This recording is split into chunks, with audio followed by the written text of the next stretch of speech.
The US is lifting its travel restrictions for people who are entering from foreign countries. Starting November 8th, as long as they are fully vaccinated and can prove it, they can enter the US. This affects both air and land border travelers. So here's what you need to know about the new policy.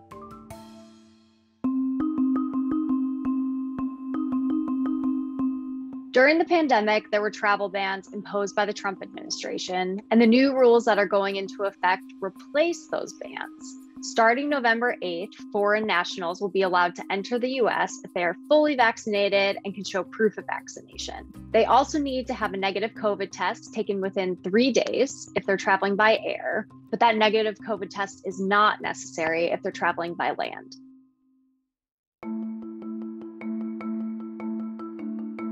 The acceptable vaccines are ones that have been authorized or approved by the Food and Drug Administration, or vaccines that have been listed for emergency use by the World Health Organization.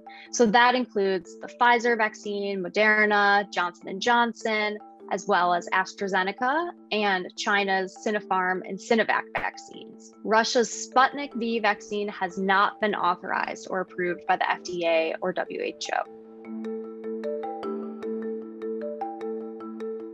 There are limited exemptions to the rules. So those include kids under 18, certain vaccine clinical trial participants, and those with medical exemptions. There are exceptions for people who need to travel for emergency or humanitarian reasons, but these people need to get a US government issued letter that verifies their urgent need to travel. Now, there are also exceptions for people who are traveling on non-tourist visas from countries with low vaccine availability, and those countries are determined by the CDC.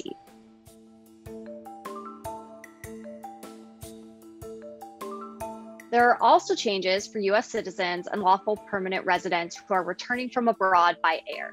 If you are fully vaccinated, you'll need to show your proof of vaccination as well as a negative COVID test that was taken within 3 days.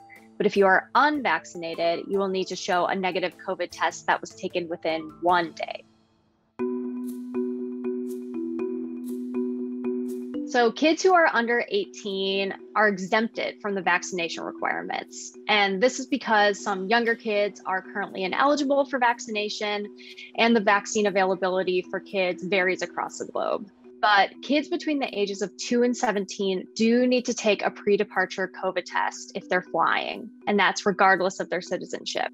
If they're traveling with a fully vaccinated adult, they can present a test that was taken within 3 days of departure. But if they're traveling alone or with unvaccinated adults, then they need to present a test that was taken within 1 day of departure.